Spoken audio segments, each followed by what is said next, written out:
یہ تحریر اخلاقی اصول اور خود احتسابی کے بارے میں ہے جو انسان کے کردار اور نیت کی عکاسی کرتی ہے۔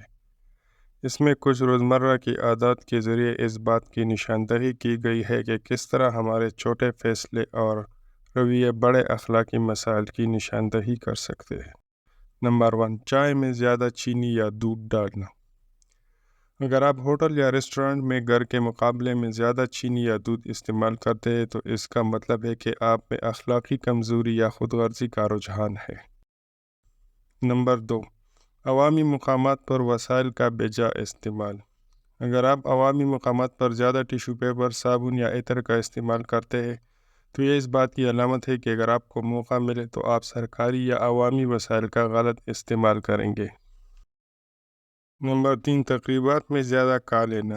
اگر آپ تقریبات یا بوفے میں اپنی ضرورت سے زیادہ کھانا کھا لیتے ہیں کیونکہ دوسرا شخص بل ادا کر رہا ہے تو یہ اس بات کی نشاندہی ہے کہ اگر آپ کو عوامی پیسے کا موقع ملا تو آپ اسے بھی ضائع کریں گے۔ قطار میں لوگوں کو پیچھے چھوڑنا۔ اگر آپ قطار میں لوگوں کو نظر انداز کرتے ہوئے آگے بڑھتے ہیں تو یہ ظاہر کرتا ہے کہ آپ اقتدار یا اختیار حاصل کرنے کے لیے دوسروں کا حق مارنے سے بھی دریغ نہیں کریں گے۔ نمبر 5، گلی سے پیسے یا چیزیں اٹھانا۔ اگر آپ کسی اور کا پیسہ یا کوئی چیز اٹھا لیتے ہیں اور اسے اپنا حق سمجھتے ہیں تو آپ میں چوری کا رجحان موجود ہے۔ نمبر 6، نام کی بنیاد پر امتیاز۔ اگر آپ کسی شخص کی پہچان اس کے آخری نام یا اس کی ذات کی بنیاد پر کرتے ہیں تو یہ ظاہر کرتا ہے کہ آپ میں نسلی یا طبقاتی تعصب موجود ہے اور آپ اس بنیاد پر لوگوں کے ساتھ امتیاز برتیں گے۔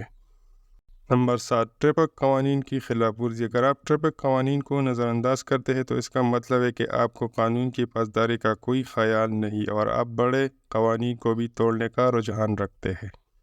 تحریر اس بات پر زور دیتی ہے کہ بدعنوانی اور غیر اخلاقی رویے کی روک تھام کا آغاز خود احتسابی اور اپنی چھوٹی عادات کی درستگی سے ہوتا ہے۔ سچی امانتداری وہی ہوتی ہے جو ہم لوگوں کی نظروں سے دور اپنی ذات کے ساتھ روا رکھتے ہیں، نہ کہ صرف دوسروں کے سامنے۔